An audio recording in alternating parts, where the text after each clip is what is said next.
Sathyam Sivam Sundaram, Volume 3, Chapter 17. The Names We Know. We find in Baba the integral manifestation that combines these three roles. He is the great teacher, far famed for his simple and sweet exposition of Vedanta today. He is the great dispenser of love or prema. Finally, he is the great restorer of the sense of spirituality to mankind. Bhagawan Sri Satya Sai Baba is how Baba is referred to by the millions that adore him.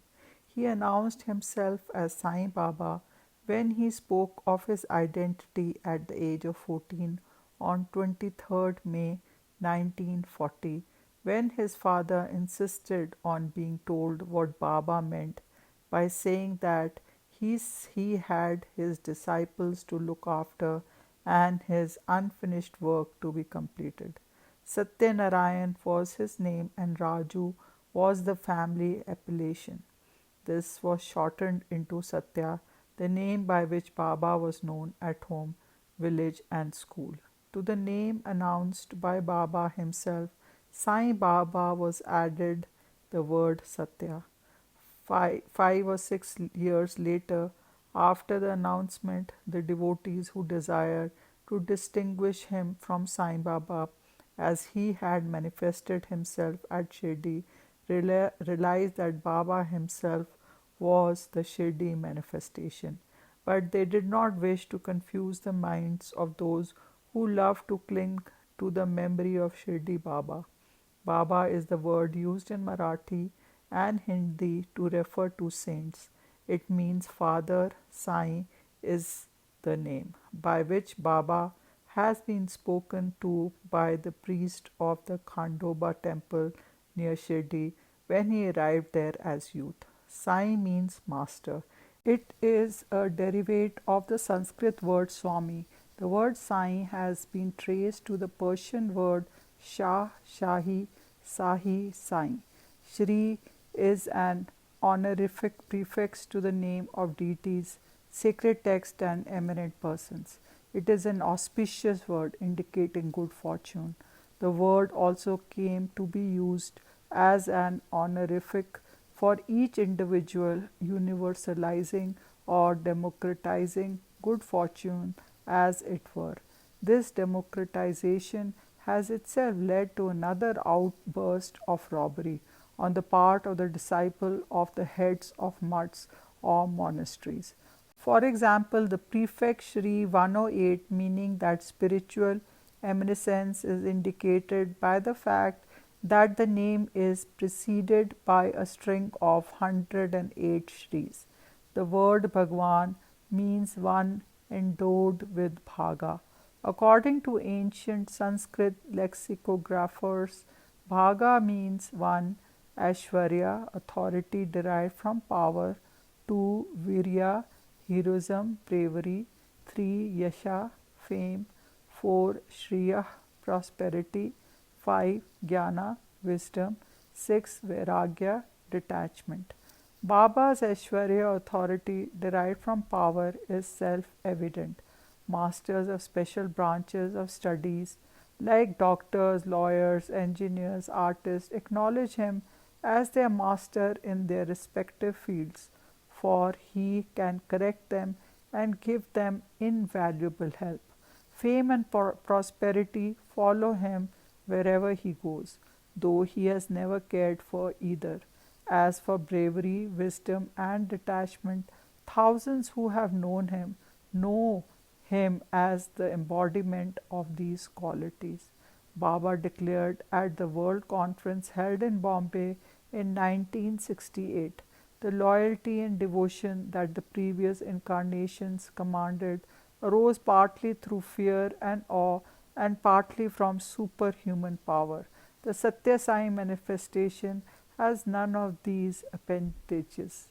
Nevertheless, it commands the adoration of millions in this age of rampant godlessness, materialism, cynical disregard of higher values, and aggressive irreverence.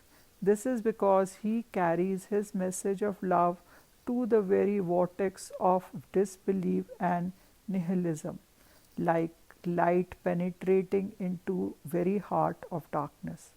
Himself an unfailing reservoir of health, happiness, and wisdom, he is at the same time profoundly unattached, accepting devotion and derision with equal unconcern. He wrote to his elder brother, even as a boy of 20, that he had no particular name or native place, and that all names and places were his, a supreme example of desirelessness. He has only one desire, the desire which made him descend from all pervading divine consciousness, the desire to save the world from the consequences of ignorance. It is laid down in Shastras that only those who have mastered six primary mysteries can be referred to as Bhagawan. He who knows the mystery of the origin and dissolution of created beings, the mystery of their doom and their redemption, and of their ignorance and wisdom, is alone to be spoken of as Bhagawan. It is crystal clear that this is what Baba stands for.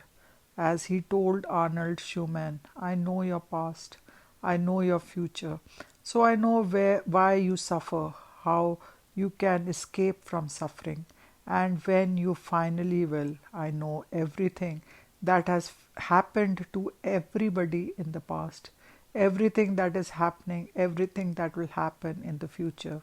I know why a person has to suffer in this life and what will happen to him the next time he is born because of that suffering this time. In his speech to an enormous crowd at the Patel Stadium in Bombay, he said, I know all that happens to all because I am in everyone. This current is in every bulb. I illumine every consciousness. I am inner motivator in each one of you. He declared at Anantapur, even if the 14 worlds in the upper and nether regions of the universe unite in order to delay or disrupt the work for which I have come in this body, it will not suffer or falter. He said at a meeting in Prashanti Nilayam in 1965, no avatar has done like this before, going among the masses in villages, seeking out the distressed, waking up the sleeping, quickening the dull, showering grace on millions, and counseling, consoling, guiding, uplifting them along the path of Satya, Dharma, Shanti, and Prema. I am neither Guru nor God. I am you. You are me. That is the truth, and you will realize it when you reach the goal. You are the waves, and I am the ocean. On Christmas Day 1970 at Dharmakshetra, Baba said, there is no mesmerism, miracle, or magic in what I do. Mine is genuine divine power. Small minds and limited intellects are too weak to perceive the divine. Divine magnificence is so much and too overwhelming for their Maya filled eyes, and so they ridicule it and call it the result of yoga siddhi, mesmerism, or magic. But the divine can do anything. He has all power in the palm of his hand. His power are not such as would abide for a time and then fade away. He had said already on the occasion of the Shera in 1963, the man who dies prays to me to receive him. The relations who lament the loss pray to me to prolong his life. I know both sides of the picture, the past and the present, the crime and the punishment, the achievement and the reward. And so I am just modifying the sentence now and then with grace. I am not affected in the least by the birth of this one or death of the other. My nature is unalloyed bliss. The word Bhagwan also means blissful. The Vishnu Purana says that the syllable Bha means the cherisher and supporter of the universe. Ga means the leader, the impeller, or the guide, and Va means the elemental spirit in which all beings exist and which exist in all beings. This Va is also to be found in the name Vasudeva, which was the name that Baba said was his own when he sat at Shirdi. Gunaji says in his biography of Shirdi Baba, page 103, Baba said that he was omnipresent, occupying light, air, water, world, land, and heaven, and that he was not limited. He said, I always live everywhere. I have no form. I require no door to enter. Page 155. In his present incarnation too, Baba entered Swami Abhidananda's room in Ramana Ashram even when door was bolted in order to assure and illumine the monk and accept him as a disciple. He also entered an operation theatre in surgical house in Bangalore in spite of bolted doors for blessing the patient when a prostate gland operation was going on. Sanskrit classical text also gives other definition of Bhagawan. The Sharangati Gadhya says, Bhagawan is he who is boundless bliss, bliss that rewards every being in the universe. The Gadhya goes on to say that Bhagawan must have an extraordinary knowledge of all mysteries of the world, dominion over all the forces of nature, power, splendor, gracious manners, affection as of a mother, softness and compassion, rectitude and uprightness, comradeship, impartiality, mercy, nobility, generosity, skillfulness in strategy, heroism, dash and enthusiasm, steadiness and truth, and all other good qualities. Dr. Gokak is never tired of pointing out that Baba is more than anyone else power, dominion, majesty, and splendor. It is this element of power that, among other things, distinguishes an incarnation from a saint. Baba's scholarship is overwhelming. With hardly any formal education, he has on the tip of his tongue atomic formulae, Vedic hymns, medical recipe, and tantric mantras.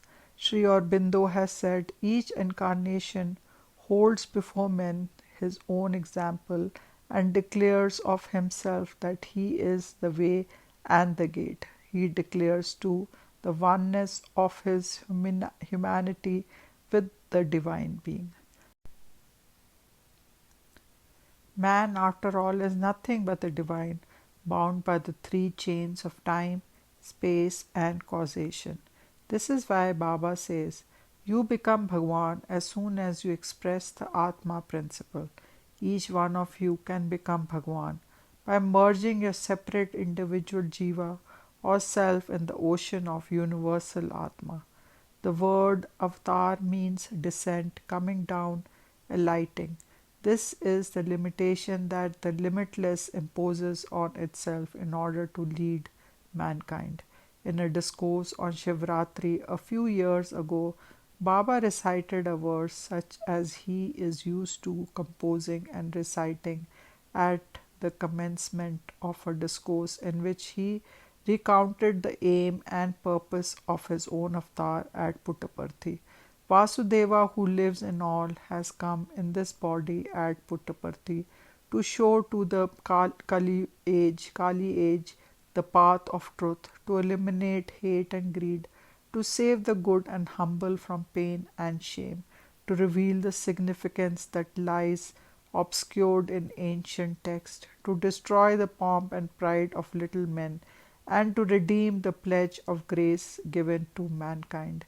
He has declared that he is the divine essence that is known and worshipped in many names and forms all over the world. Aurobindo has analyzed the role of avatar. The avatar comes as a manifestation of divine nature in human nature, the apocalypse of its Christhood, Krishnahood, Buddhahood in order that human nature may, by molding its thoughts, feeling, and action on the lines of that Christhood, Krishnahood, Buddhahood, transfigure itself into divine. The avatar is always a dual phenomenon of divinity and humanity. The divine takes upon himself human nature with all its outward limitation. The object of the avatar's descent is to show that human birth, with all its limitations, can be made a means and an instrument of the divine birth and divine works. One has to remember in this context what Baba said to Shulman: if I had come as Narayan with four arms, they would have put me in a circus, charging money from people to see me. If I had come only as a man, like any other man, who would listen to me? So I had to come in this human form, but with more than the human power and wisdom. Baba also explained the mystery of avatarhood in a simple way when he said on his birthday 19th birthday festival 1971, every one of you is an avatar. You are the divine, encased like me in human flesh and bone. Only you are unaware of it.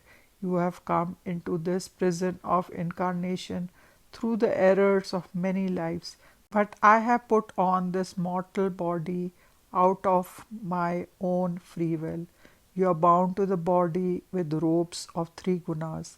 I am free, untouched by them, for the gunas are but my playthings. I am not bound by them.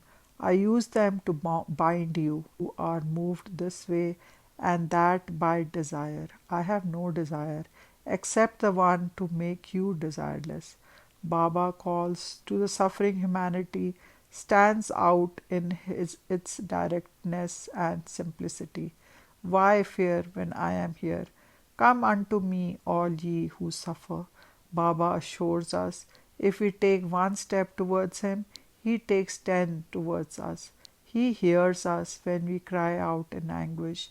As the Gita declares, the hand and the feet, the eyes and the ears, and the head and the tongue of the divine are everywhere to help us and save us and lead us to divine when we have a sincere desire to descend the divine. The avatar, as Baba declares, shares the possession of five senses with the world of animals and human beings. He shares with mankind the four attributes of mind, reason, emotion, and hankar or ego. But Avatar possesses seven characteristics which are unique. Four of these can be enumerated as follows: Shrishti or power to create, Sthiti or power to foster, guard and protect, Laya or power to destroy, Thirodhana or power to make things disappear. The three remaining attributes are such that only a full-fledged avatar has them. Anugraha or grace, which may be of two kinds: grace for the deserving and grace conferred regardless of the recipient deserving it, like a bolt from the blue. Again, he is ever present where his name or nama is uttered and where his rupa or form is recognized. The vibhuti that falls from Baba's portrait in different parts of the world itself shows how his rupa or form brings us into contact with him if he is remembered. As an example of a concrete presence where the name and form are remembered, I may quote from a letter written by the Covens of Orange County, USA. In our home, we have a small room filled with pictures of our great Lord Satya Sai Baba. It is here we meditate before retiring. Many times people of Sai family drop in and pray. Each night we watch for Vibhuti to manifest, but so far none has appeared. It was about a month ago when some friends who are devotees of Satya Sai Baba came to meditate with us in his room. I wish to say that the fragrance of this room had a beautiful odor, as if hundreds of flowers were giving forth their blooms to us. This is one of the gifts the great Swami bestows on us. Our friends were amazed at the sweetness of the room. We all sat around the small altar and gave admiration to the picture, and behold, upon a large colored picture of Bhagawan Sri Satya Sai Baba, a sapphire star had appeared with 8 rays manifesting from it as if it was a necklace with the gem at its throat center. The word traveled the word traveled fast, and many of the Sai family have come to see the miracle of the Lord. In many thousands of homes and public prayer halls in India, Africa, Ceylon, and other countries, Baba has willed the devotees to get the sacred curative vibhuti from the portraits hung on the walls. There was vibhuti at the shrine in the home of the Covens too.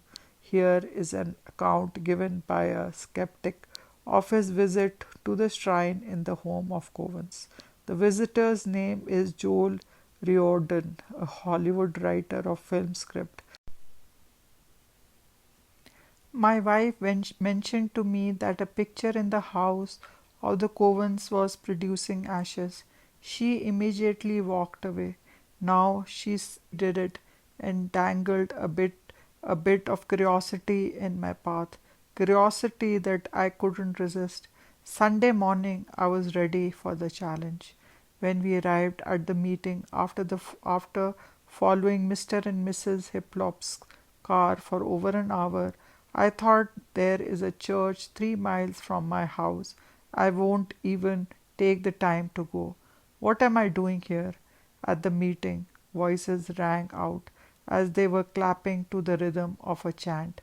There was a speech by Jack Hislop about a letter he received by mail from Sai Baba and the mystery how it arrived without a stamp. So the stamp dropped off in the mailman's bag, I thought. I'm certain there was more to the story, but my mind was on the picture. Where is it? Why can't I see it now? Finally, the moment came. We were allowed to go into another room where a shrine has been set up with Sai Baba's picture, and it was producing ashes. I tried not to be conspicuous, but I must have been, because as I approached the picture, looking at it from all angles, from the top, from the front, top, and back, I even pretended to tie my shoes to see under the table, to see if I could find out which trick caused this ash flow.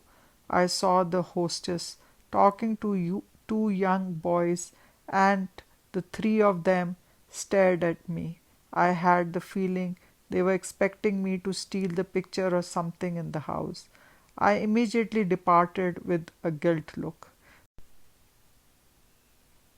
There's certain remarkable ancient astrological text called Nadis in South India and Bhargu Samhitas in northern India. They contain details of the lives of numerous persons, even of people who lived beyond the seas. The hereditary custodians of these manuscripts read out the relevant portion of the life of the person that comes to consult them. The late Sri K.M. Munshi wrote some years ago in the Bhavan's journal that the details recorded regarding his life in some of these manuscripts astounded him. The record mentions the exact time and place where he was to propose to Srimati Leelavati Munshi, his future wife. Sri Sharma, a former Chief Minister of Haryana state, states that the predictions recorded about him in Bhargu Samhitas showed that he would meet God in his human incarnation at Prashanti Nilayam. Sri Sharma says that it was a job for him to find out where Prashanti Nilayam was. Baba received him graciously and created for him a Nataraja image which he could wear on his person all the time. Whenever there was a reference in these texts to Baba, he is referred to as the father of all worlds, the supreme physician who cures at the lightning speed, and founder of Pathshalas, institutions of higher learning and hospital. Sri J.P. Maru writes, I have family astrologer who belongs to Nepal. He remembers and recites and quotes from 15,000 verses of ancient astrological cyclopedia called Bheru Samhita. Last October, that is to say in 1967, he came to see me before returning to Nepal, and I requested him for information about some outstanding event that might occur in near future. He consulted the Samhita and recited a verse which said that on 4th November 1967 I will have Prataksha Deva Darshana, the Darshana of God in concrete form. And it happened as forecasted. Baba came to Usha Kiran to my house and accepted my worship on 4th November 1967. Speaking to a group of seekers from San Francisco in the USA and from Ceylon in June 1970 at Brindaban, Whitefield, Baba said that the divine is as eager to be one with the individual soul as the individual is eager to merge with the divine. He said that this was a gradual process, very much like what happens to stalactites and stalagmites in limestone caves. One of these is formed in the roof pointing downwards and other on the floor pointing upwards. The formation on the floor is due to the deposits of one drop in 1,000 years from the stalactite in the roof pointing downwards and other on the floor pointing upwards.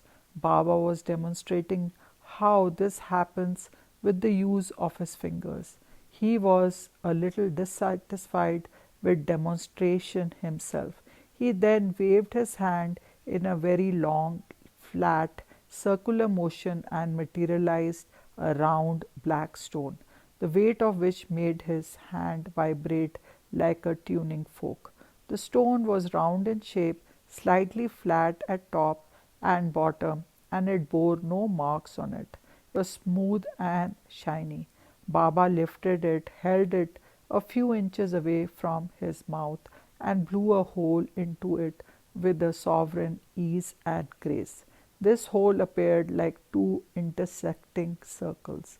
The place of intersection was wide open, and the two circles were touching each other with concentric rings that bore in towards the center and were trying to merge into each other. Baba used this stone to illustrate his point and then gave it to Sadhaka in the group named Gill.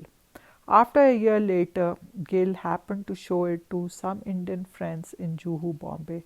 They told him, to his utter astonishment, that the stone with the imprint blown on it was a fossil called Saligram and that it was used by Hindus for worship. Howard Melvin, a member who happened to be one of this group, told me about this interesting incident. Another fact that sets us wondering regarding Baba is the many facets of his personality. One sees in him a paragon upon which each one models himself. The manager of a mighty manufacturing concern sees in him an ideal organizer and manager. A doctor sees him the perfect master of diagnostic and medical skill. An engineer or architect finds in him the master who humbles their pride with blue pencil and fills their head with ideas and design, any one of which can make a fortune for them through its beauty and practicality. A musician finds in Baba the primal source of melody and harmony. When somebody praised Baba for his musical talent and compared him favorably with Tyagaraja, Baba asked him, "And who do you think taught Tyagaraja music?" Baba is poet of poets. Not only is he himself an inspiring theme, his conversation and charm release in poet springs of inspiration hidden away for a long time. A philosopher can learn from Baba the art of laying bare enigmatic thought processes in a simple and straightforward manner. A painter of genius meets his challenge in the ever varying expressiveness of his face and eyes. An actor learns from him those subtle inflections and intonations of voice that best express the soul. A trained teacher finds a master of profoundly new methods in Baba. As the Gita says, the divine is the best, the mightiest, the most charming, the wisest, the highest, and the most intricate being. An incarnation of divine bears this stamp on its personality. Baba asked Shulman, "How can a fish understand the sky?" He also remarked elsewhere, "I am all deities in one. You can endeavor your best for thousands of years and have all mankind with you in your search, but you cannot understand my reality." In his book entitled Krishna, A Study in Theory of Avatars, Bhagawan Das speaks of the circumstances that brings about the advent of an avatar. When the false teachers arise and alleviate flesh over spirit, when lower passion and six inner enemies or seven deadly sins have mankind in their grip, when ruthless ambition, selfishness, and evil sways the world, then it is that the avatar appears. Each one of these three sets of circumstances may bring about the advent of an avatar. The predominance of the false teachers bring down the avatar, who re-illumines the signs of spirit. When wrong emotions prevail, there is the advent of the avatar, who is full of love, compelling purity, and self-effacement. When evil rules the world, there is the advent of the avatar, who rights widespread wrongs and is the adjuster of natural karma. We find in Baba the integral manifestation that combines these three roles. He is great teacher, far famed for his simple and sweet exposition of Vedanta today. He is great dispenser of love or prema. Finally, he is the great restorer of essence of spirituality to mankind. We may say of Baba what Professor P. Shankaranarayanan says in his book Sri Ramachandra. For man to receive God's stimulus and to make responses, God must become a person in flesh and blood, human in his divinity and yet divine in his humanity. To infinitize man, God has to finitize himself. Om Sai Ram. End of chapter 17.